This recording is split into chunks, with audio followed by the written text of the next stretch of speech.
Natijam chiqishi bilan o'sha sekundda o'zi oyimga telefon qilganman. O'zi xaridda ekzamenimga 9 olaman deb kiraman. Shu 7 dan keyin 18 marta harakat qilganman. C1 levelga chiqqandan keyin to'g'risini aytaman, masalan, negativroq, arrogant bo'lib qoladi. Boshqalarni esmi bo'ldi, men hamma narsani bilaman, u yoqqa o'zim olib ketsam bo'ladi deydi, lekin til bu, tilda o'rganadigan narsa hech qachon tugamaydi.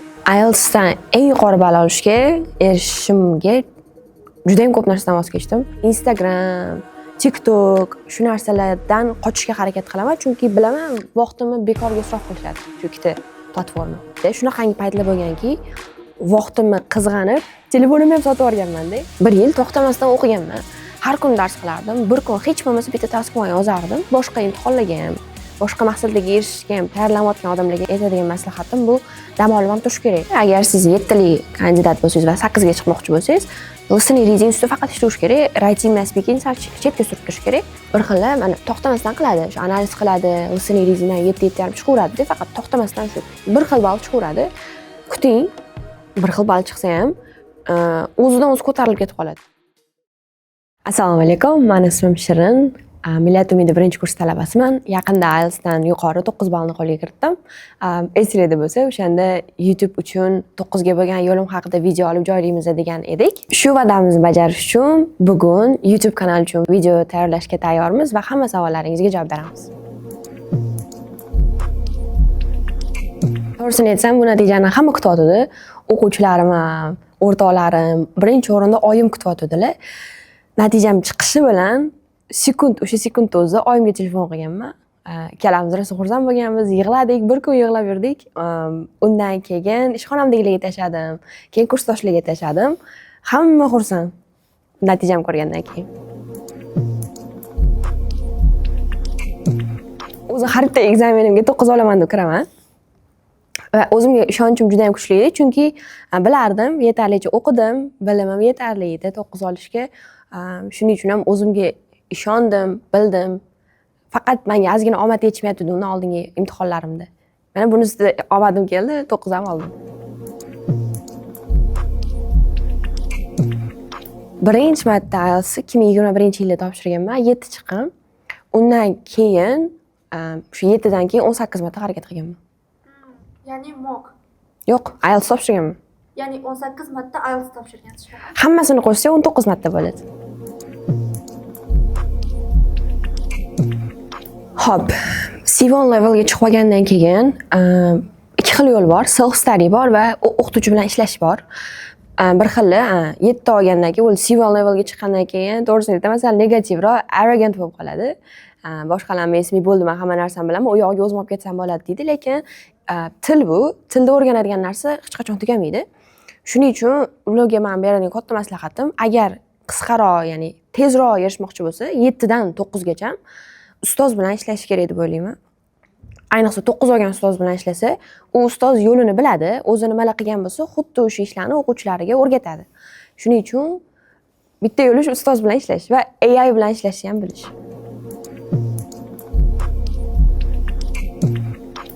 IELTSdan eng yuqori ball olishga erishishimga juda ham ko'p narsadan voz kechdim.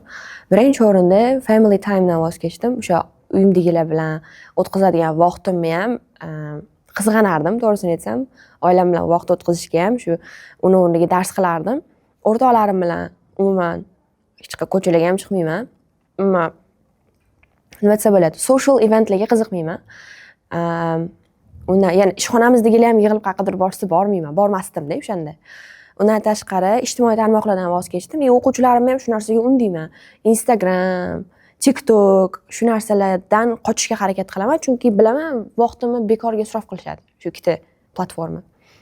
Yo, o'zi foydali ishlatsa ham bo'ladi, foyda uchun ishlatsa ham bo'ladi, lekin hamma ham foydali qilib ishlata olmaydi uni. Bir xil paytda, shunaqangi paytlar bo'lganki, vaqtimni qizg'anib, telefonimni ham sotib olganman-da. Telefonga vaqt ketib qoldi. Prosta o'zi Telegramga kirib chatlashishga ham vaqt ketib qoldi deb shu darajagacha borganman. Uyqudan voz kechganman. Kamroq uxlashga harakat qilardim. Shu uyquga vaqt qizg'anardim. Shunaqa.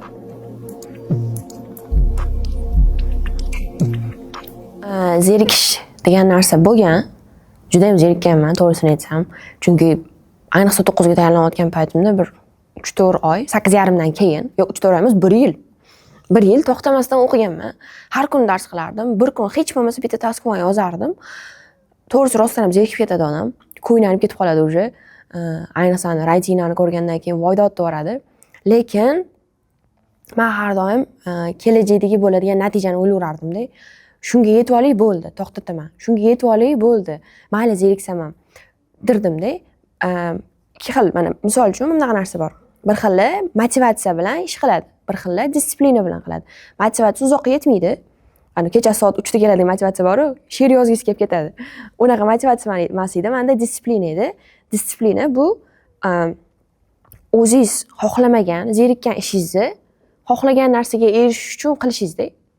Shu disiplina deyiladi. Shuning uchun men shu gapni o'zimga qaytarib aytiraverdim, mayli zeriksam ham oxiri zo'r bo'ladi, zeriksam ham oxiri zo'r bo'ladi deb. Lekin qattiq dars qilaversa ham bu anaqani tushirib unumdorlikni tushirib. Shuning uchun shu o'z umuman IELTSga emas, boshqa imtihonlarga ham, boshqa maqsadlarga erishishga ham tayyorlanayotgan odamlarga aytadigan maslahatim bu dam olib ham turish kerak. Dam olish deganda 1 oy 2 oylab emas, 1 hafta yetadi menimcha. Men ham dam olib turardim. 1 hafta emas, 2-3 kun dam olardim. O'zi hayotim shunaqa ingliz tili, televizor ko'rsam, o'sha YouTube ko'rsam ham hammasi ingliz tilida ko'raman. Kitob o'qisam ham ingliz tilida, ashula eshitsam ham ingliz tilida eshitaman. O'zim ham o'qituvchiman, ingliz tili ustoziman, majbursiz ingliz tilida gapirib dars o'tishga. Shuning uchun uni endi dars qilishga hisoblamaymiz. O'zim alohida yana dars qilardim. Bundan tashqari kuniga 2-3 soat, даже 4 soatlab ham qilgan vaqtlarim bo'lgan. Hozir Everest o'quv markazida ishlayman. O'qituvchi bo'lib ishlayman. 4 yildan beri dars beraman. Ya'ni IELTS instruktorman. IELTS instruktorman, yana anaqa ham o'rgatamiz, grammatika ham o'rgatamiz. Grammatika kurslarimiz ham bor, IELTS kurslarimiz ham bor. Endi bunaqa bosqichli bo'lib olish kerak. Agar siz 7 tilli kandidat bo'lsangiz va 8 ga chiqmoqchi bo'lsangiz, listening reading ustida faqat ishlash kerak. Writing bilan speaking chetga surib turish kerak. Men listening reading ko'p qilardim. Kuniga 2 ta reading test, o'sha 7 bo'lgan paytda 2 ta reading test qilardim, ularni analiz qilardim, keyin listening qilardim, ularni ham analiz qilib dictation qilardim. Reading ichidan chiqqan so'zlarni yodlab yurardim. O'sha bitta 9 ga chiqib oladi-yu listening reading, u tushmaydi keyin. Tushib ketsa ham bir hafta praktika qilsangiz o'zi chiqib ketadi, ya'ni o'zini qayta levelga chiqib ketadi. Endi bu yerda yana ustozlikni ham roli katta deb o'ylayman, chunki o'quvchilarim bilan ham listening reading qilsak, ularga men analiz qilib berardim. Ularga tushuntirib berganimdan keyin o'zim ham tushunib olaman-ku. Qanaqa javoblar chiqyapti, kitoblar qanaqa qilib aldamoqchi bo'ladi, o'sha praktik kitoblari. Shu menimcha faqat to'xtamasdan qilish kerak-da. Mana mana shu joyda aytib ketishim kerak. Bir xilla mana to'xtamasdan qiladi, o'sha analiz qiladi, listening readingdan 7-7.5 chiqaveradi-da, faqat to'xtamasdan shu bir xil ball chiqaveradi. Kuting, bir xil ball chiqsa ham o'zidan o'zi ko'tarilib ketib qoladi. Qaysidir payt o'zidan o'zi ko'tarilib ketib qoladi. Menda ham shunaqa bo'lgan. Listening reading 7.5 chiqavergan, kelasi ham baravar 7.5 chiqavergan. Keyin imtihon kirishimdan bir haftacha oldin kitoblar ishlayman, 8.5 9 chiqyapti. 8.5 chiqyapti. Yoriladi-da bir kun. Progress mamnaqa progress kuchishadi-da, listening reading mamnaqa bo'ladi. O'shancha. Birdan tepaga chiqib ketib qoladi. Shuni kutish kerak. Writing menda birinchi topshirganimda 6 edi. Keyin 7 ga ko'tarildi, lekin qanaqa 7 ga ko'tarilganini o'zim ham bilmaganman. Balkim reading qilib yurganim uchun, vocab ko'p yodlaganim uchun, reading ichidan ideyalar ham ko'p-ku, ularni miyamda qolib ketgani uchun, balkim o'sha ideyalardan foydalanib writing yozganim uchun 7 chiqqandir. Undan keyin 7 dan 8 gacha men faqat ChatGPT bilan va ustoz bilan ishladim. Mana shu ChatGPT bilan ishlash haqida ham gapirib o'tib ketdik. ChatGPT bilan ko'p o'quvchilar ishlamaydi.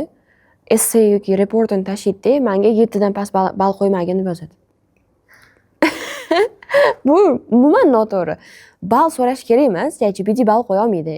Eng zo'r ballni faqat ekzamener qo'ya oladi. Menga ham o'quvchilar olib kelishadi, men buni o'qib menga ball qo'yib bering deydi, men bilmayman qanaqa ball qo'yishni, to'g'risi deyman.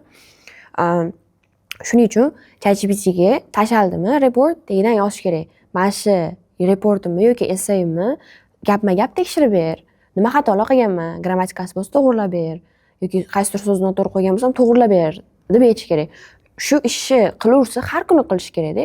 Ko'p vaqt oladi, to'g'ri. time consuming o'zi writing ko'tarish. Chunki writing eng sekin oshadigan skilllardan bittasida. Reading misol uchun 2-3 oyda oshirsa bo'ladi. Listening ham shunaqa. Speaking bilan writing oshirish qiyin, ayniqsa writing. Chunki writing nimaga writing oshirish qiyin? Biz har kuni yozib yurmaymiz-da. Tasavvur qilasizmi, har kuni kimdirga nimadir hikoya yozishingizni yoki o'zbek tilida ham essaylar yozmaymiz hech ham. Shuning uchun ham writing oshirish qiyin. Bu kunlik ishlatiladigan skill emas-da. Shu writing oshirishga juda ham ko'p vaqt ketadi. AI bilan va ustoz bilan ishlash bilish kerak. Sochim yaxshi turibdi.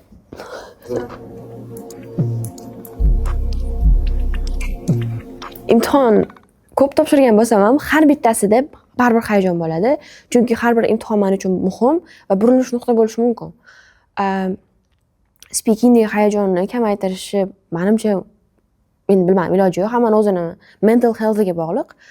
Men o'zim imtihon kirishdan oldin o'tirardim-da, ya'ni bilsanglar, o'sha waiting zonasida sokin ashula qo'yib qo'yadi.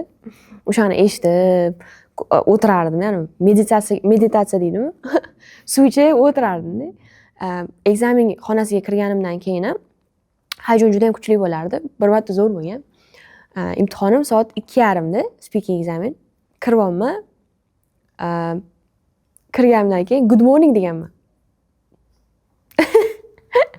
2:30 da kirib good morning deganman. Hayajonlanib ketganman, chunki bu bo'ladi. Faqat mana partondagi 1-chi, 2-chi, 3-chi savol berilgandan keyin o'sha hayajon bosiladi deb o'ylayman. Ekzamenerga o'rganib qolasiz-ku, yuzini ko'rasiz, o'sha ancha o'rganib olasiz. Ekzamenerlarni biz enemy deb o'ylaymiz. Ular bizga dushman emas, ular naborot bizga do'st. Ular bizga yordam berishadi. Bizda hech qanaqa adovati yo'q hech qaysi birini.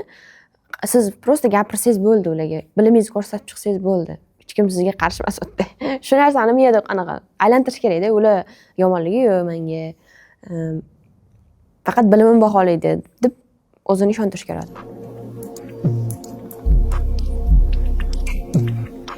Hop, mana eshitdim, AI bilan qanaqa ishlaganimni aytaman. ChatGPT va Gemini bilan ishlaganman.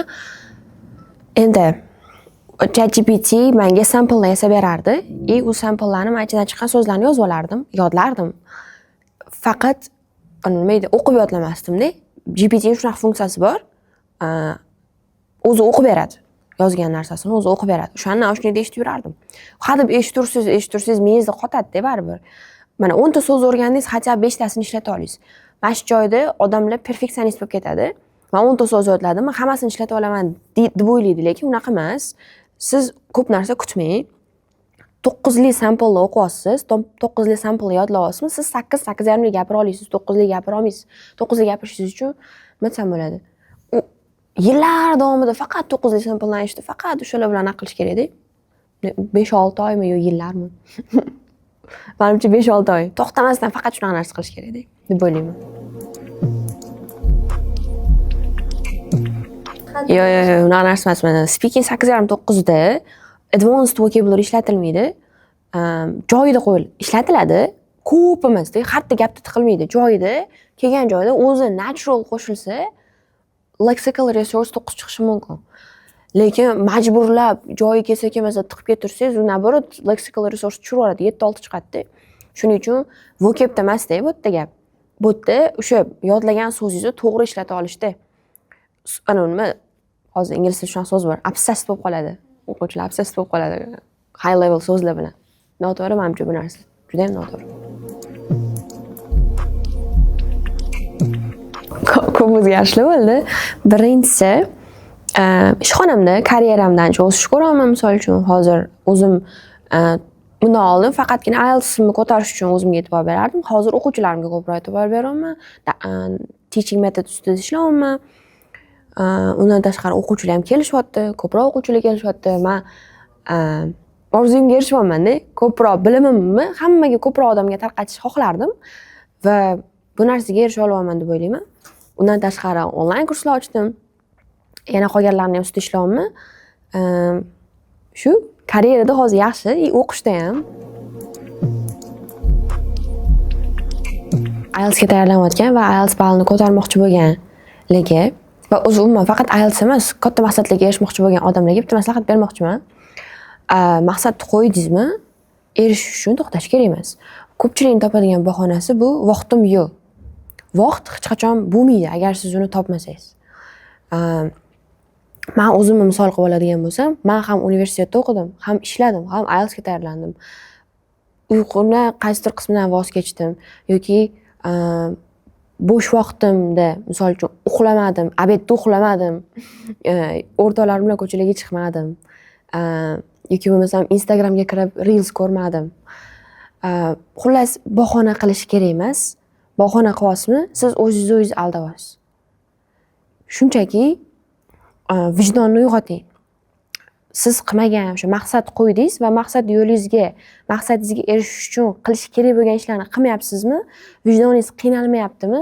Boshqa maqsad qo'ying, iltimos. Yoki prosta maqsad qo'yish siz uchun emas ekan. Shuni tushunib yetishingiz kerak. Yana nima demoqchiman? Disiplinani ushlash kerak. Faqat nima demoqchi edim, hozir eslab oling. Inglizchada ketyapti-da. Zo'r ketyapti lekin. Tesla va cho'p ketyapti. Mana bo'ldi. Xo'p, men o'zimda ham o'quvchilar bor. Shunaqa bilimli, aqlli, bitta o'tirib 1-2 oy tayyorlansa men bilan oladi-da xohlagan ballini, lekin ketib qoladi. Nimaga ketyapsan desam, sessiyam bor deydi. Ketib qoladi. Nimaga ketyapsan desam, anaqa ketishim kerak, uydagilar chaqiryapti. Bunaqa bahonalar qilsa, oxirigacha yetib borish qiyin bo'ladi-da. IELTS misol qilib oladigan bo'lsak, mana tasavvur qiling, C1 levelga yetib keldingiz-ku, lekin IELTS topshirmasdan sessiyam bor deb ketib qolyapsiz. Qaytib kelganingizdan keyin C1 levelda turmaysiz, pastga tushib ketadi skilllar. Ularni yana qaytadan ko'tarib, o'sha eski levelga qaytarib olish uchun ham yana dars qilishingiz kerak. Vaqt isrof qilyapsiz. Sessiya tugaydi. Berilgan kanikul tugaydi. Siz qotib turaverasiz o'sha joyda. Meni bermoqdan maslahatim, farqi yo'q. Yo'ldan har qanaqa to'siqlar chiqadi. Siz o'sha to'siqlarni yengmasangiz, maqsad yo'q sizga. Maqsad hech kim osonlik bilan erishmaydi. Men ham 9 ga erishgunimcha qancha ko'z yosh to'kkanman, qancha stress bo'lgan. Shunaqangi holatlar bo'lganki, panik atak orttirib olganman-da. Kechasi uxlayapsiz, uxlayotgan paytingizda yuragingiz tez urgandan uyg'onib ketgansiz. Shunaqa narsa bo'lganmi?